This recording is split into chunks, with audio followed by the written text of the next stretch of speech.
Hello दोस्तों, लक्ष्य JRF में आपका स्वागत है। वेस्टर्न पॉलिटिकल थॉट में हम बात कर रहे थे महान विचारक कार्ल मार्क्स के बारे में। पिछले वीडियो में हम देखें मार्क्स के ऐतिहासिक भौतिकवाद, द्वंद्वात्मक भौतिकवाद, मार्क्स का जीवन परिचय और उनकी रचनाएं।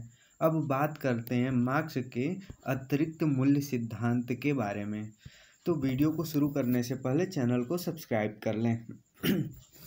तो मार्क्स के अतिरिक्त मूल्य सिद्धांत जो है वो मार्क्स की पुस्तक दास कैपिटल में दिए हैं। मार्क्स अपनी पुस्तक दास कैपिटल में अतिरिक्त मूल्य सिद्धांत को दिए हैं। यह सिद्धांत जो है वो पूंजीवाद के अंतर्गत कामगारों के शोषण की प्रकृति को स्पष्ट करता है। मतलब कि अतिरिक्त मूल्य सिद्धांत जो है वो मार्क्स इसमें बताते हैं कि पूंजीवाद जो है वो कामगारों का शोषण किस तरीके से करता है, मजदूर वर्ग का शोषण पूंजीपति कैसे करते हैं, यह इस सिद्धांत के अंतर्गत मार्क्स बतलाते हैं। जैसे कि परंपरागत अर्थशास्त्र में उत्पादन के 4 तत्व माने जाते हैं।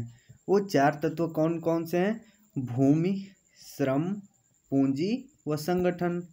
तो मार्क्स मानते हैं कि इनमें से 3 तत्व जो कि कौन से हैं? भूमि, पूंजी और संगठन जो होते हैं, ये 3 तत्व जो हैं वास्तव में उत्पादन की कोई क्षमता नहीं रखते हैं, क्योंकि इनमें जो कुछ लगाया जाता है उसी का पुनरुत्पादन मात्र करते हैं। मतलब कि मार्क्स मानते हैं कि ये परंपरागत अर्थशास्त्र में जो उत्पादन के 4 तत्व माने गए थे, भूमि, श्रम, पूंजी और संगठन, तो मार्क्स मानते हैं कि इनमें से जो 3 तत्व हैं, भूमि, पूंजी और संगठन, ये उत्पादन की क्षमता नहीं रखते हैं, क्योंकि इनमें जो कुछ लगाया जाता है उसी का उत्पादन होता है।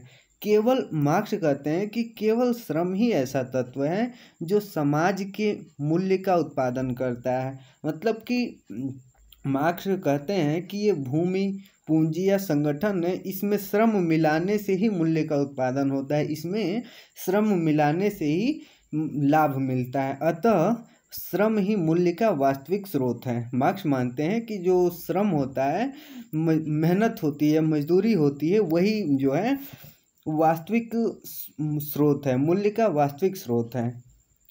अब दूसरी तरफ मार्क्स बात करते हैं कि पूंजी पर आधारित उत्पादन प्रणाली में पूंजीपतियों में निरंतर प्रतिस्पर्धा के फलस्वरूप सारी पूंजी, मशीन और जमीन धीरे धीरे कुछ गिने चुने व्यक्तियों के हाथ में सिमटती चली जाती है। मतलब यह है कि मार्क्स कहते हैं कि जब पूंजीवादी व्यवस्था में क्या होता है कि प्रतिस्पर्धा होती है, पूंजीपतियों में प्रतिस्पर्धा होती है, आगे बढ़ने की होड़ होती है। तो जो बड़े बड़े पूंजीपति हैं उनके सामने छोटे पूंजीपति या वे छोटे पूंजीपतियों की जो उद्योग होता है उनको अपने वश में कर लेते हैं, उनको ले लेते हैं। जिससे क्या होता है कि छोटे छोटे पूंजीपति होते हैं जो वे मध्यम वर्ग, छोटे पूंजीपति या मध्यम वर्ग जो होता है वे अपने पैरों पर खड़ा न रहने के कारण मजदूर वर्ग में जा मिलते हैं। मतलब यह है कि छोटे जो पूंजीपति हैं वो बड़े पूंजीपतियों के सामने टिक नहीं पाते हैं, उनका जो रोजगार होता है वो चल नहीं पाता है। तो वो क्या करते हैं कि उनका जब वो प्रतिस्पर्धा में उनके सामने टिक नहीं पाते हैं तो उनका वे जो हैं वो मजदूर वर्ग के साथ मिल जाते हैं। तो इस तरह क्या होता है कि इस तरह पूंजीपतियों का आकार सिकुड़ता चला जाता है। जैसे छोटे पूंजीपति मजदूर वर्ग में मिल जाते हैं, उनका वो प्रतिस्पर्धा में उनके सामने खड़ा नहीं हो सकते या उनके सामने टिक नहीं सकते, जिसके वजह से उनका जो कारोबार होता है या उनकी जो भी उद्योग होता है वो नष्ट हो जाता है। तो वो जो हैं छोटे पूंजीपति जो हैं वो मजदूर वर्ग के साथ मिल जाते हैं। तो इस तरीके से क्या होता है कि पूंजीपतियों का आकार छोटा होता जाता है। मतलब कि संपूर्ण पूंजी कुछ एक हाथों में ही सिकुड़ती चली जाती है और श्रमिकों का आकार बढ़ता चला जाता है। मतलब कि जब मध्यम या छोटे पूंजीपति जब मजदूर वर्ग में जाएंगे तो मजदूर वर्ग का आकार बढ़ेगा, लेकिन बड़े जो पूंजीपति वर्ग हैं उनका आकार धीरे धीरे सिकुड़ता जाता है। तो मार्केट का एक रूल होता है कि मांग और पूर्ति में उतार चढ़ाव के साथ कीमतें घटती और बढ़ती हैं। तो यहाँ पे भी जो श्रम होता है, श्रम जो है, मजदूर अपना श्रम वो पूंजीपतियों के हाथ में बेचता है। तो जिस तरीके से किसी और सामान की मांग और आपूर्ति में उतार चढ़ाव के साथ कीमतें घटती और बढ़ती हैं, उसी तरीके से मजदूर के श्रम का भी मांग और पूर्ति में उतार चढ़ाव के साथ श्रम की कीमत घटती और बढ़ती रहती हैं। तो जैसे जैसे बाजार में काम की तलाश करने वाले मजदूरों की संख्या बढ़ती है, श्रम की कीमत जो है बाजार में गिर जाता है। अतः मजदूर को औसत समय से ज़्यादा काम करना पड़ता है। मतलब ये है कि जब पूंजीपति वर्ग सिकुड़ता जाता है, मजदूर वर्ग बढ़ता जाता है। जब मजदूरों की संख्या बहुत ज़्यादा बढ़ जाती है तो मजदूर जो हैं वे काम की तलाश करने वाले मजदूरों की संख्या जब बढ़ जाती है तो श्रम की कीमत बाज़ार में गिर जाती है। मतलब कि पूंजीपतियों के पास जो है श्रमिकों की भरमार रहती है, तो वे कम पैसे में, कम दैनिक मजदूरी में ही श्रमिक पा जाते हैं। अतः मजदूर जो हैं उनको औसत समय से काम ज़्यादा करना पड़ता है। जैसे कि मान लीजिए कि एक मजदूर को अपने परिवार और अपने दैनिक आवश्यकताओं की पूर्ति के लिए प्रतिदिन जो है औसतन 6 घंटे कार्य करने पड़ते हैं। यदि पूंजीपति उसे 6 घंटे का काम करा के उसके श्रम का मूल्य दे देता है, मजदूरी के रूप में दे देता है, तो यहाँ पे उसके शोषण का सवाल पैदा नहीं होता है। मतलब कि शोषण नहीं होता है। मतलब कि कोई मजदूर है जो अपने परिवार या अपनी आवश्यकताओं की पूर्ति के लिए प्रतिदिन 6 घंटे कार्य करता है और 6 घंटे काम करके उसके श्रम का पूरा मूल्य, अपने मेहनत की पूरी मजदूरी ले लेता है, तो यहाँ पे उसका शोषण का सवाल पैदा नहीं होता या शोषण नहीं होता है। लेकिन प्रॉब्लम तब आती है कि जब पूंजीपतियों का आकार छोटा हो जाता है और श्रमिक वर्ग का आकार बढ़ता जाता है, तो बाजार में काम की तलाश करने वाले मजदूरों की संख्या जब बढ़ जाती है तो बाजार में श्रम की कीमत जो है गिर जाती है। अर्थात मजदूरों की संख्या बहुत ज़्यादा रहती है, तो उद्योगपति जो हैं उनको लाभ मिलता है। उनके पास मजदूरों की भरमार होती है, वो मजदूरों से 6 घंटे के अलावा कुछ और घंटे कार्य कराते हैं, लेकिन उसे मजदूरी में सिर्फ 6 घंटे ही मिलते हैं। मतलब कि मान लीजिए कि 6 घंटे किसी औसत मजदूरी जो है 6 घंटे है, लेकिन जब श्रम का मूल्य गिर जाएगा, मजदूरों की भरमार रहेगी, तो मजदूर को काम करने के लिए श्रमिक जो पूंजीपति होते हैं वे 6 घंटे की बजाय 10 घंटे काम कराते हैं। तो 10 घंटे जब काम करता है, इस तरीके से उनको मजदूरी जो मिलती है वो सिर्फ 6 ही घंटे की मिलती है, उसे मजदूरी सिर्फ 6 घंटे की मिलती है। तो क्या होता है कि इस तरीके से जो 4 घंटे अतिरिक्त वह काम करता है, अतिरिक्त मेहनत करता है, वो जो है अतिरिक्त मूल्य या अतिरिक्त उत्पादन में बदल जाता है और इस अतिरिक्त मूल्य को पूंजीपति खुद रख लेता है और वह उसकी मजदूरी मजदूर को नहीं देता है। मतलब कि मार्क्स कहते हैं कि जब पूंजीपति का आकार छोटा हो जाता है और श्रमिक का आकार बढ़ता जाता है, बाजार में श्रमिकों की संख्या जब बढ़ जाती है तो श्रम की कीमत गिर जाती है। मजदूर या श्रम करने वाले आसानी से मिल जाते हैं। इसका फ़ायदा जो है पूंजीपति उठाते हैं और उन्हीं श्रमिकों को काम देते हैं जो 6 घंटे के बजाय 10 घंटे काम करें, लेकिन मजदूरी जो है वो सिर्फ 6 घंटे का ही देते हैं। तो अतिरिक्त जो 4 घंटे मजदूर काम करता है, तो वो जो श्रम करता है उसी श्रम को मार्क्स जो है अतिरिक्त श्रम जो है उसको अतिरिक्त श्रम वो अतिरिक्त उत्पादन में बदल जाता है और मार्क्स उसी को अतिरिक्त मूल्य कहते हैं। और ये अतिरिक्त मूल्य जो है पूंजीपति खुद रख लेता है और उसकी मजदूरी जो है मजदूर को नहीं देता है। तो ये जो सिद्धांत है, मार्क्स इसी को अतिरिक्त मूल्य का सिद्धांत कहते हैं। अर्थात इसमें श्रमिक जो पैदा करता है और जो प्राप्त करता है उसका अंतर ही अतिरिक्त मूल्य सिद्धांत होता है। मतलब कि श्रमिक जितना मेहनत करता है, 6 घंटा काम करे तो 6 घंटे का अगर जो उसको वेतन मिल जाता है तो यहाँ पे कोई भी शोषण नहीं होता है। लेकिन 6 घंटे की जगह पे जब 10 घंटे काम कराया जाता है लेकिन उसको मजदूरी जो है वो सिर्फ 6 घंटे की ही दी जाती है, तो ये जो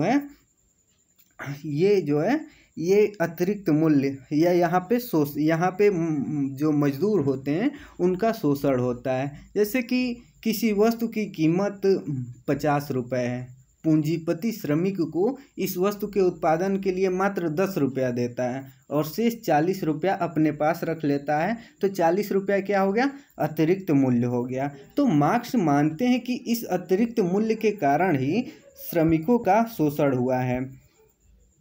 मार्क्स मानते हैं कि इस अतिरिक्त मूल्य के कारण ही श्रमिकों का शोषण होता है। इसी अतिरिक्त मूल्य से ही पूंजीपति जो हैं पूंजी एकत्रित करते हैं। मार्क्स मानते हैं कि इस अतिरिक्त मूल्य के कारण ही श्रमिकों की स्थिति दयनीय होती है, क्योंकि उन्हें उनकी मजदूरी का उन्हें उनके श्रम की पूरी मजदूरी नहीं मिलती है। इससे उनकी हालत और दयनीय होती जाती है और जो 4 घंटे अतिरिक्त कार्य करते हैं उसका प्रॉफिट जो है पूरा का पूरा पूंजीपति लेता है, तो पूंजीपति का जो है लाभ बढ़ता जाता है। तो इसको दूसरे तरीके से अगर जो देखें तो जैसे कि कोई मजदूर है वो तैयार माल के मूल्य में मजदूर का योगदान के 2 हिस्से में बांट देते हैं। मतलब कोई मजदूर है जो कार्य कर रहा है उस कार्य को 2 हिस्से में बांटते हैं। एक हिस्सा वह होता है जो मजदूर को मजदूरी के रूप में चुका दिया जाता है, मतलब जो 6 घंटे वो कार्य कर रहा है उस मजदूर को उसके मजदूर 6 घंटे का मूल्य चुका दिया जाता है। दूसरा वह हिस्सा होता है जो मालिक का मुनाफा बन जाता है, मतलब जो 4 घंटे अतिरिक्त वो कार्य करता है उसका पूरा का पूरा प्रॉफिट जो है वो उद्योगपति ले जाते हैं। यह दूसरा हिस्सा जो है जो 4 घंटा अतिरिक्त वो कार्य करता है जो पूरा का पूरा उसके मालिक का मुनाफा होता है, तो मार्क्स इसी दूसरे हिस्से को ही अतिरिक्त मूल्य कहते हैं। मार्क्स इसको बेईमानी की कमाई कहते हैं। अब बात करते हैं मार्क्स के वर्ग संघर्ष के सिद्धांत के बारे में।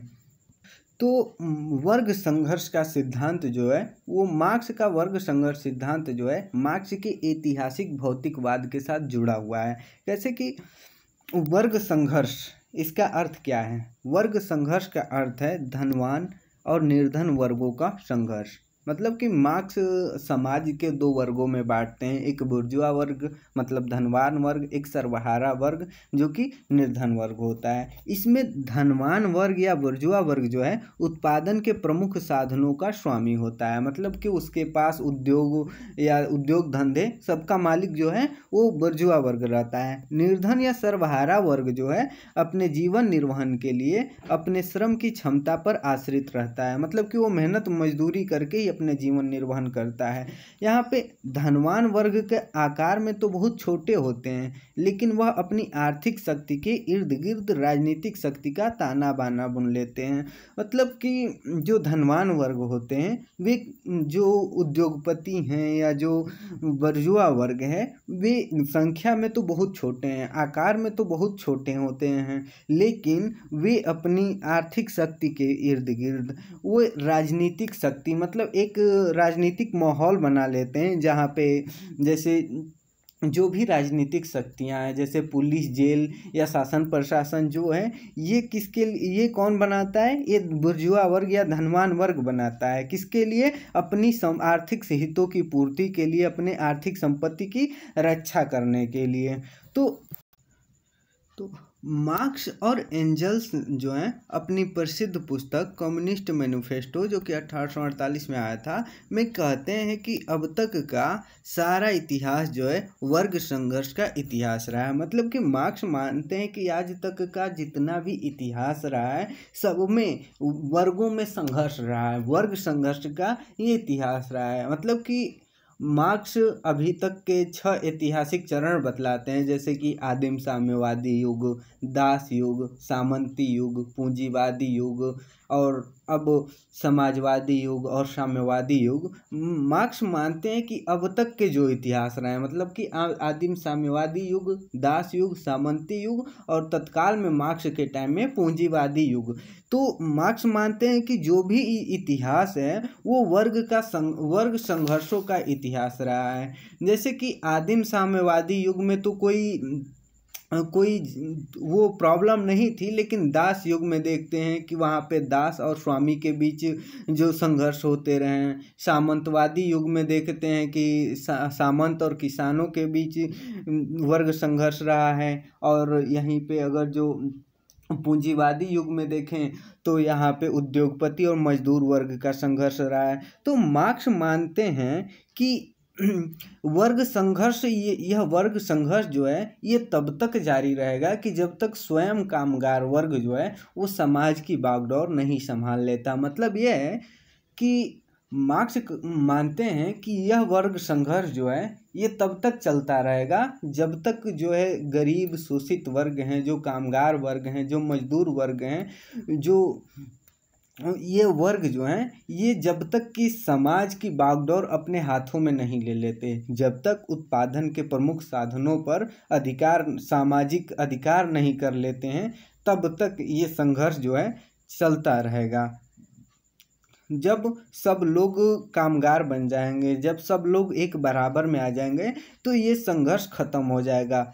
तो मार्क्स मानते हैं कि पूंजीवादी समाज में वर्गों में विभेदीकरण अत्यंत स्पष्ट हो गया है। मतलब कि तत्कालिक समय में, मार्क्स के तत्कालिक जो समय में जो पूंजीवादी समाज था, तो मानते हैं कि जो वर्ग विभेद की स्थिति है वो अत्यंत स्पष्ट हो गई है। तो ये वर्ग विभेद की स्थिति के बारे में बात कर लेते हैं कि वर्गों में चेतना कैसे, ऐसे तो कोई उठेगा या क्रांति नहीं कर देगा, तो वर्ग विभेद कैसे होगा, कैसे वर्ग में चेतना जगेगी, इसके बारे में बात कर लेते हैं।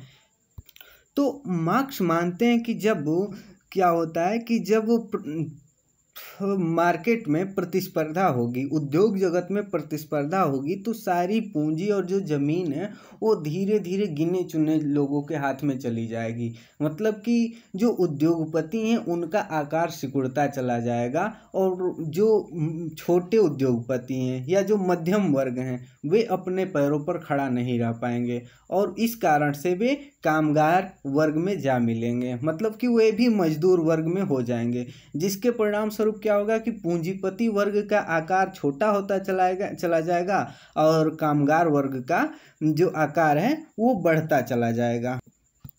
तो मार्क्स कहते हैं, मार्क्स अपनी पुस्तक द 18th ब्रूमायर ऑफ लुइस बोनापार्टा में कहते हैं ये जो वर्ग विभेदीकरण के बारे में, वो कहते हैं कि जब लाखों करोड़ों परिवार,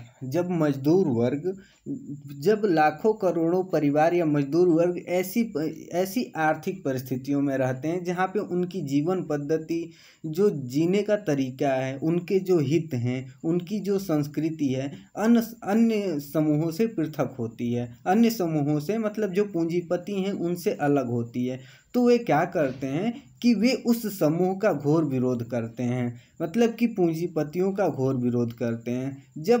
जैसे कि जब लाखों करोड़ों मजदूर वर्ग एक साथ रहेंगे तो वे पूंजीपतियों की स्थिति से विरोध करेंगे।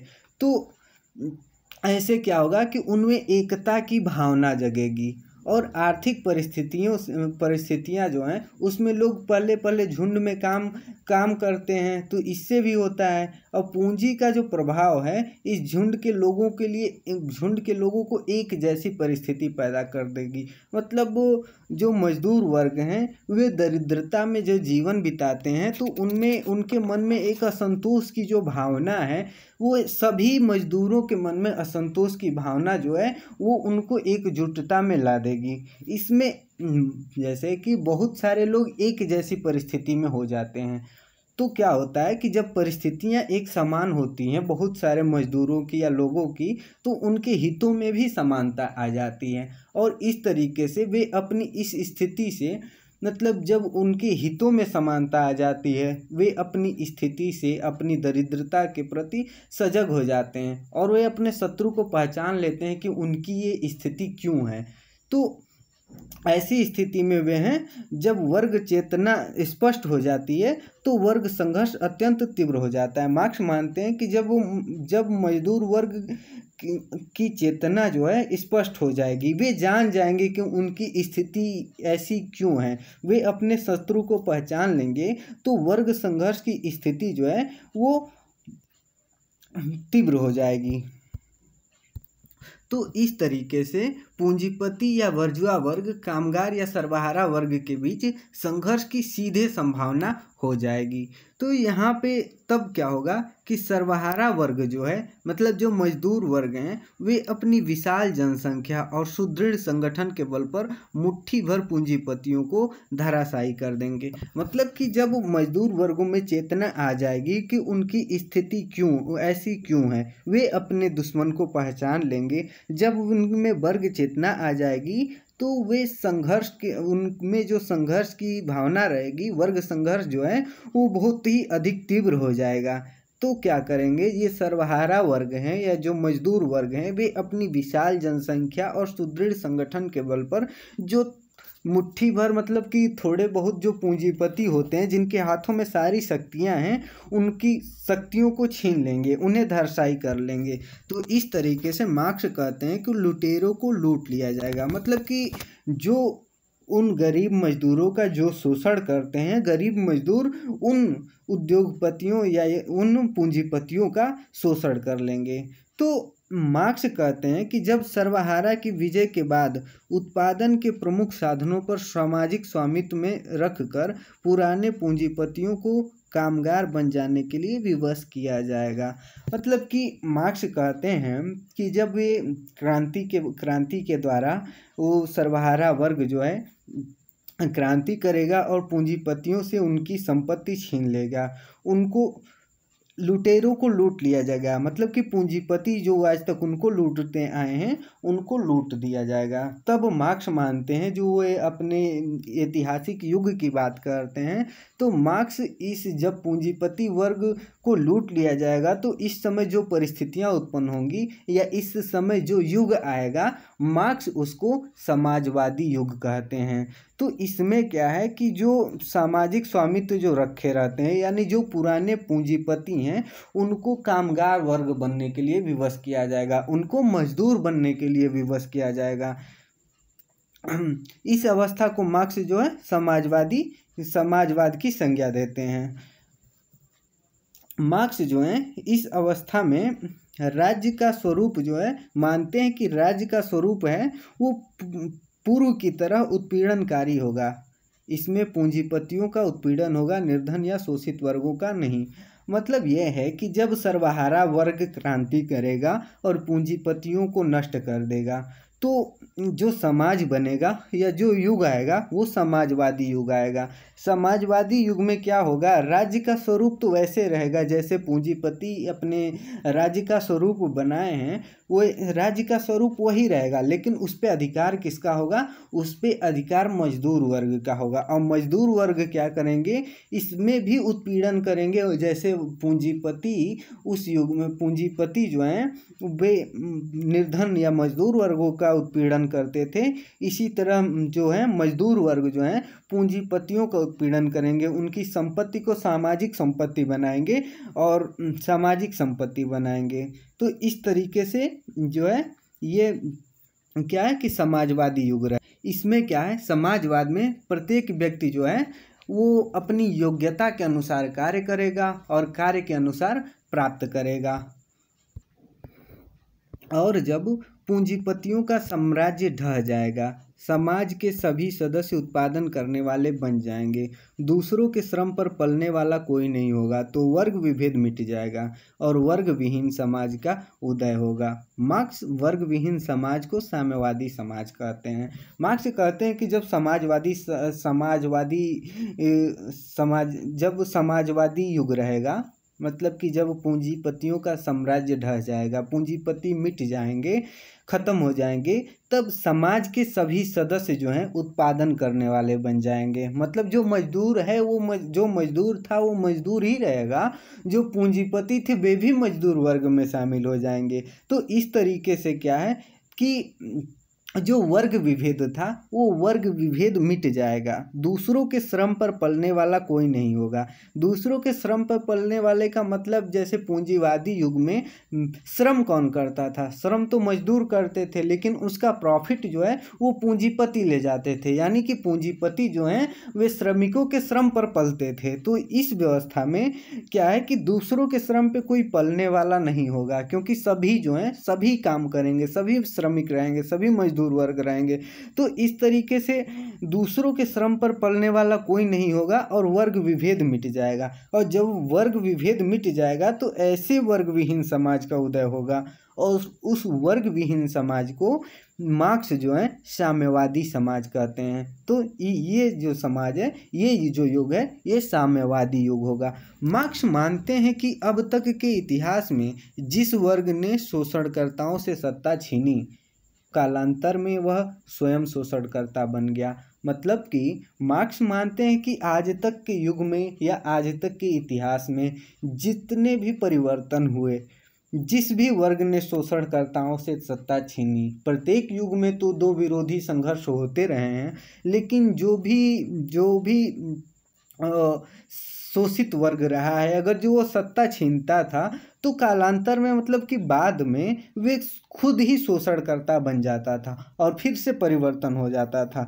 तो मार्क्स कहते हैं कि ये जो चक्र है ये चलता रहता है। अतः यहाँ पे अब जो है वर्ग विहीन समाज जो स्थापित होगा, जो वर्ग विहीन समाज होगा, यहाँ पे लोगों के बीच जब भेदभाव नहीं रहेंगे, सभी एक बराबर होंगे, सभी जब मजदूर होंगे, तो साम्यवादी समाज सिर्फ ना सिर्फ वर्ग विहीन होगा, मतलब सिर्फ उसमें वर्ग ही नहीं होगा बल्कि यह राज्य विहीन भी होगा। मतलब कि यहाँ पे ना कोई वर्ग होगा, मतलब ऊंच नीच का कोई भेद नहीं होगा, वहाँ पे राज्य नहीं होगा, वहाँ पे कोई सरकार नहीं होगी, सभी लोग कार्य करेंगे और सभी लोग खाएंगे। यह एक ऐसा समाज रहेगा कि जहाँ पे प्रत्येक व्यक्ति अपनी योग्यता के अनुसार कार्य करेगा और आवश्यकता के अनुसार प्राप्त करेगा। मतलब कि साम्यवादी समाज में ना तो कोई वर्ग रहेगा, ना ऊंच नीच का भेद रहेगा, ना ही राज्य रहेगा, ना ही किसी प्रकार का शासन रहेगा, ना ही कानून रहेगा।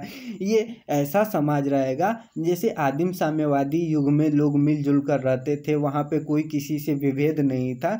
तो ये समाज भी वैसा ही समाज रहेगा जहाँ पे ऊंच नीच का कोई भेद नहीं रहेगा। यहाँ पे ना कोई वर्ग, ना कोई राज्य, ना शासन, ना कानून। इस समाज में प्रत्येक व्यक्ति जो है अपनी योग्यता के अनुसार कार्य करेंगे और अपनी आवश्यकता के अनुसार प्राप्त करेंगे।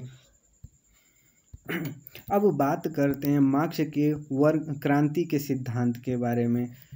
मार्क्स अपने क्रांति के सिद्धांत, मार्क्स जो हैं वो कहते हैं कि वर्ग संघर्ष के विचार से ही क्रांति का विचार जुड़ा हुआ है। मतलब कि हम देखते हैं कि वर्ग संघर्ष में क्या होता है कि वर्जुआ वर्ग और सर्वहारा वर्ग जब अपने हितों को पहचान लेता है, जब उसे पता चल जाता है कि उसका दुश्मन कौन है या उसकी परिस्थितियां किस वजह से हुई हैं, तो क्या होता है कि वर्गों में जो द्वेष होता है, जो वर्ग संघर्ष होता है, तो ये वर्ग संघर्ष जो है क्रांति को जन्म देता है। वर्ग संघर्ष ही धीरे धीरे क्रांति की परिस्थितियां उत्पन्न करता है। मतलब जब वर्ग जो है, जो वर्जुआ वर्ग हैं या जो सर्वहारा वर्ग हैं, जो अपनी परिस्थितियों को पहचान लेते हैं, तो ये जो वर्ग संघर्ष होता है वही क्रांति की परिस्थितियों को जन्म देता है। मार्क्स के अनुसार बिना क्रांति के उत्पादन की शक्तियों पर एक वर्ग दूसरे वर्ग से नियंत्रण हासिल नहीं कर सकता,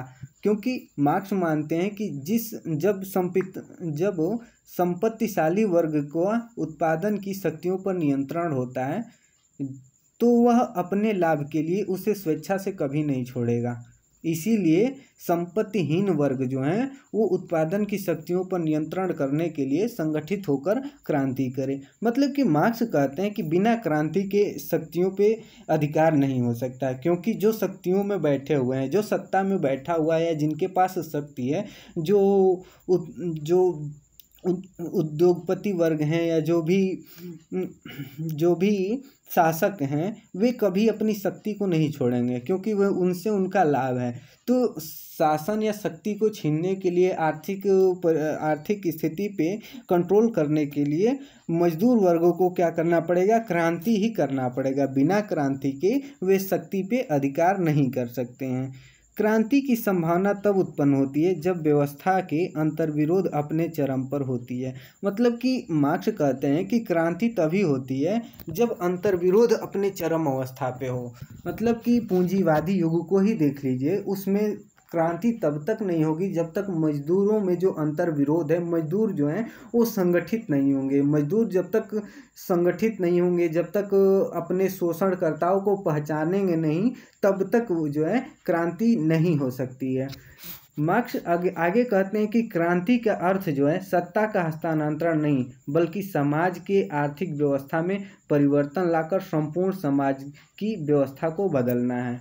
मतलब कि मार्क्स कहते हैं कि किसी भी देश की आर्थिक परिस्थितियां ही वहाँ की राजनीतिक परिस्थितियों को निर्धारण करती हैं। राजनीतिक या आर्थिक परिस्थिति ही सामाजिक, धार्मिक, नैतिक, राजनीतिक आदि सभी परिस्थितियों को निर्धारित करती हैं। देश की जैसी आर्थिक परिस्थिति होगी, उसका राजनीतिक, सामाजिक, धार्मिक या नैतिक, ये सारी संस्थाएं जो हैं वे आर्थिक परिस्थितियों के अनुरूप ही ढल जाएंगी। तो मार्क्स कहते हैं कि क्रांति का अर्थ जो है सिर्फ सत्ता का हस्तांतरण नहीं है, बल्कि समाज की उस आर्थिक व्यवस्था में परिवर्तन लाना है जिससे कि संपूर्ण समाज की व्यवस्था बदले। मार्क्स क्रांति को स्वाभाविक और आवश्यक दोनों मानते हैं। मतलब कि मार्क्स क्रांति को जरूरी मानते हैं। मार्क्स मानते हैं कि पूंजीवादी व्यवस्था की यह अवस्था में वर्ग विभेद स्पष्ट हो जाता है। मतलब कि मार्क्स मानते हैं कि इस पूंजीवादी व्यवस्था में जो वर्ग विभेद है वो स्पष्ट हो गया है। अतः अब मजदूर जो हैं संगठित होकर पूंजीवादी व्यवस्था के खिलाफ क्रांति करेंगे और एक ऐसे समाज की स्थापना करेंगे जो वर्ग विहीन, राज्य विहीन होगी, जैसा कि हम साम्यवादी युग में देखे थे। मतलब कि मार्क्स मानते हैं कि मार्क्स के समय में, तत्कालिक परिस्थितियों में मार्क्स मानते हैं कि पूंजीवादी व्यवस्था जो है वो अपने चरम की अवस्था में है। इसमें जो है वर्ग विभेद स्पष्ट हो गया है। मजदूर वर्ग ये जान चुका है कि उसके शोषणकर्ता कौन है, उसकी इन परिस्थितियों के जिम्मेदार कौन है। तो मार्क्स मानते हैं कि अब जो है मजदूर वर्ग संगठित होकर पूंजीवादी व्यवस्था के खिलाफ क्रांति करेगा और एक ऐसे समाज की स्थापना करेगा जिसमें ना कोई वर्ग होगा, ना कोई राज्य होगा, ना कोई शासन होगा, ना कोई कानून होगा। इसमें सब व्यक्ति जो हैं अपनी क्षमता के अनुसार कार्य करेंगे और अपनी आवश्यकता के अनुसार ग्रहण करेंगे। इसलिए मार्क्स का आह्वान करते हैं कि विश्व के मजदूरों एक हो जाओ, तुम्हारे पास खोने के लिए सिर्फ पाँव की बेड़ियां हैं और पाने के लिए सारा संसार बाकी है। मार्क्स मानते हैं कि जो पूंजीवाद है ये अपने चरम अवस्था पे है, मजदूर वर्ग में चेतना जाग चुकी है। अतः विश्व के मजदूरों अब एक हो जाओ, अब संगठित हो जाओ, संगठित होके क्रांति करो। तुम्हारे पास जो है खोने के लिए सिर्फ पाँव की बेड़ियां हैं, लेकिन पाने के लिए सारा संसार बाकी है। दुनिया के श्रमिकों एक हो जाओ। दोस्तों, मार्क्स में बस इतना ही। वीडियो अगर जो पसंद आई हो तो लाइक करें, चैनल को सब्सक्राइब करें। Thank you.